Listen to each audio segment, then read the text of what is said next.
इसके साथ ही कतर ने फ़लस्तीन के मामले को भी सरकारी सतह पर उजागर किया कि बड़ी बड़ी इमारतों पर उन्होंने ये बाकायदा लिखवाया है कि फ़लस्तीन फ़ी क़ुलूबिना। शराब की पाबंदी की वजह से कतर ने एक शराब की कंपनी से $75 मिलियन की डील ख़त्म की। सैकड़ों मुबल्लिगीन को, जिनमें डॉक्टर जाकिर नाइक भी शामिल हैं, जिनमें अरब उलमा शामिल हैं, उनको मदऊ किया है ताकि वो इस्लामी जो कल्चर है, जो इस्लामी अहकामात हैं, जो इस्लामी तालीमात हैं, उसको अच्छी तरह से रिप्रेजेंट करें।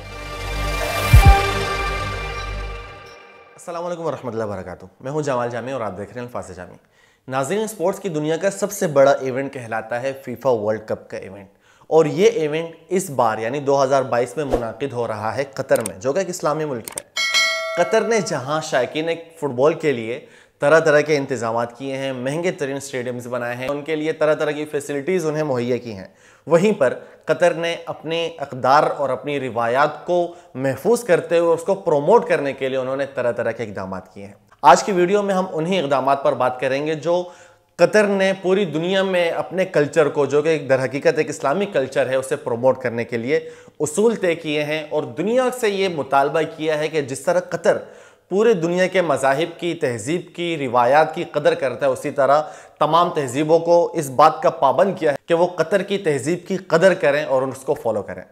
कतर की जानिब से जो सबसे पहला जो ऐलान जारी किया गया है वो ये कि फुटबॉल स्टेडियम में या पब्लिक प्लेस में नीम और या लिबास पहनने पर मुकम्मल पाबंदी होगी। चूँकि कतर एक इस्लामी मुल्क है और इस्लामी मुल्क की जो रिवायात हैं उसके मुनाफी है, लिहाजा किसी को भी इस बात की इजाज़त नहीं होगी कि वो नीम और या लिबास पहने। और ये जो उन्होंने शर्त आयद की है, इसकी एक अहम वजह जो शायकीन फ़ुटबॉल हैं वो यूरोप से आएंगे और यूरोप का जो कल्चर है उसमें नीम और या लिबास पहनना एक आम सी बात है, लिहाजा उन्होंने पहली पाबंदी इस बात पर लगाई है कि नीम और या लिबास पहनकर फुटबॉल ग्राउंड या स्टेडियम आने पर मुकम्मल तौर पर पाबंदी होगी। अगर कोई शख्स इस तरह या कोई फीमेल इस तरह इस हालत में आती हैं तो जाहिर सी बात है कतर की जो गवर्नमेंट है वो उनके ऊपर फ़ाइन जारी करेगी और मुमकिन तौर पर उन्हें किसी तरह की सज़ा से भी दो चार होना पड़ सकता है।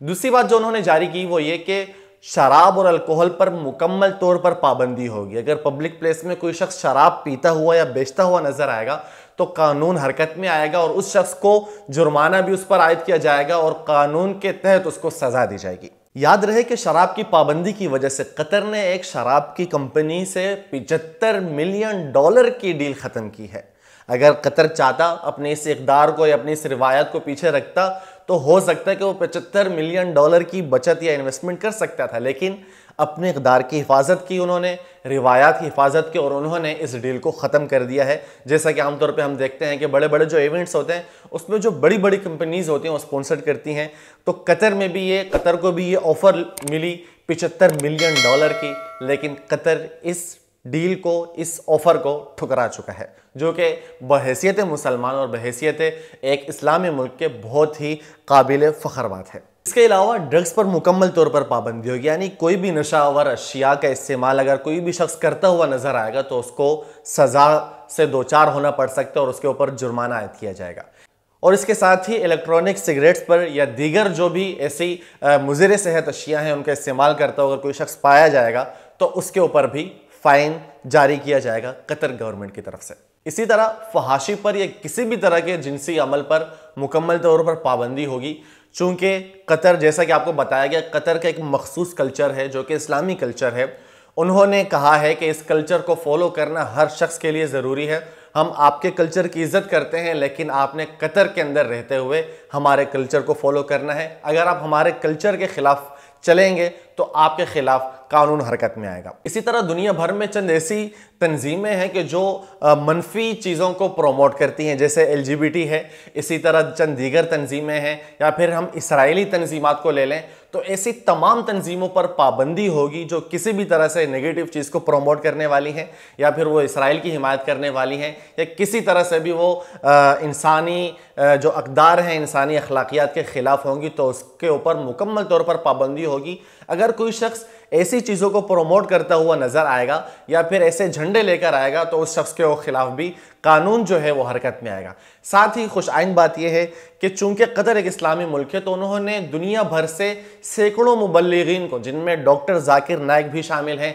जिनमें अरब उलमा शामिल हैं, उनको मदऊ किया है ताकि वो इस्लामी जो कल्चर है, जो इस्लामी अहकामात हैं, जो इस्लामी तालीमात हैं, उसको अच्छी तरह से रिप्रेजेंट करें। और इसके लिए कतर ने बाकायदा अमल शुरू कर दिया है और जो डॉक्टर जाकिर नाइक हैं या फिर जो दीगर अरब मुबल्लिगीन हैं उन्होंने भी इस पर काम शुरू कर दिया है। तो ये भी एक बहुत ही ज़्यादा खुश आइन बात है। मुमकिन है बहुत से हमारे यहाँ के देसी लिबरल्स को या जो इस्लामी अक़दार के ख़िलाफ़ जो है नज़रियात रखने वाले हैं या इस्लामी अक़दार की मुखालफत करने वाले लोग हैं, उनके ख़िलाफ़ तो उनके लिए तो ये बात एक यकीनन जहरीली बात साबित होगी, लेकिन इस्लाम से मोहब्बत करने वाले के लिए ये तमाम बातें इंतहाई खुश आइंद हैं। इसी तरह उन्होंने जो आजकल जैसे डिजिटल दुनिया चल रही है तो जो कुछ लोग होते हैं ऐसे जो व्लॉगर हैं या फिर जो भी हैं जो सेलिब्रिटीज़ हैं, तो उनके ऊपर पाबंदी लगाई है कि वो अगर अपने एक मोबाइल फ़ोन से तस्वीरें लेना चाहें तो ले सकते हैं, लेकिन ड्रोन का इस्तेमाल जैसा कि आमतौर पे किया जाता है उसके लिए बाकायदा लाइसेंस लेना होगा। और सबसे जो अहम बात है वो ये कि कतर ने इस फीफा वर्ल्ड कप का आगाज़ बाकायदा तिलावत कलाम से शुरू किया है कि जिसमें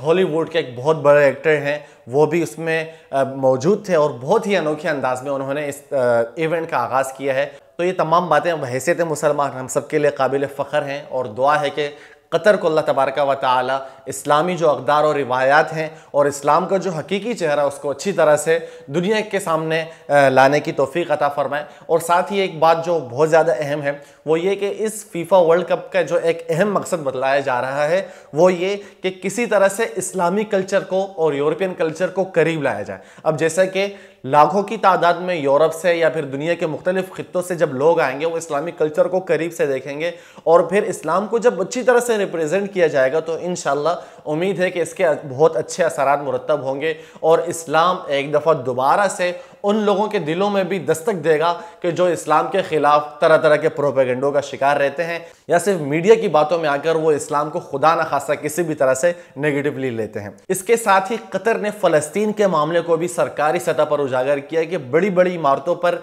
उन्होंने ये बाकायदा लिखवाया है कि फ़लस्तीन फ़ी क़ुलूबिना, यानी फ़लस्तीन हमारे दिलों में है, हम फ़लस्तीन को भूले नहीं हैं। अगर दुनिया ये समझती है कि हम फ़लस्तीन को भूल चुके हैं या इसराइल ये समझता है कि मुसलमान फ़लस्तीन को भूल चुके हैं तो वो अपनी इस गलती की इस्लाह कर लें। कतर फीफा वर्ल्ड कप से ये बाकायदा ऐलान जारी किया जा रहा है कि फ़लस्तीन हमारे दिलों में ज़िंदा है और फ़लस्तीन को दुनिया की कोई भी ताकत हमसे नहीं ले सकती। तो ये तमाम बातें जो कतर फीफा वर्ल्ड कप से इंतहाई अनोखी हैं, खुश आइंद हैं और ये चंद ऐसे फैक्ट्स हैं जिन्हें सोचा एक वीडियो की सूरत में आप दोस्तों के सामने बयान कर दिया जाए। तो उम्मीद है कि आपको ये वीडियो बहुत मुफीद लगी होगी। बहुत शुक्रिया।